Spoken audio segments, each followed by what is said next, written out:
The beginning blends.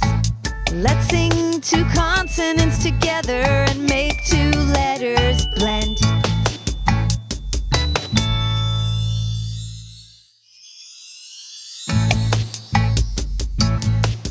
When you blend two letters together like the consonants P and R, the sound they make in the beginning of a word is really not so hard.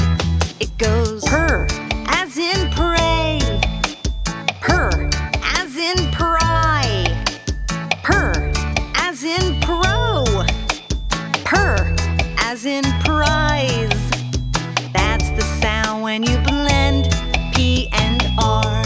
One more time, it goes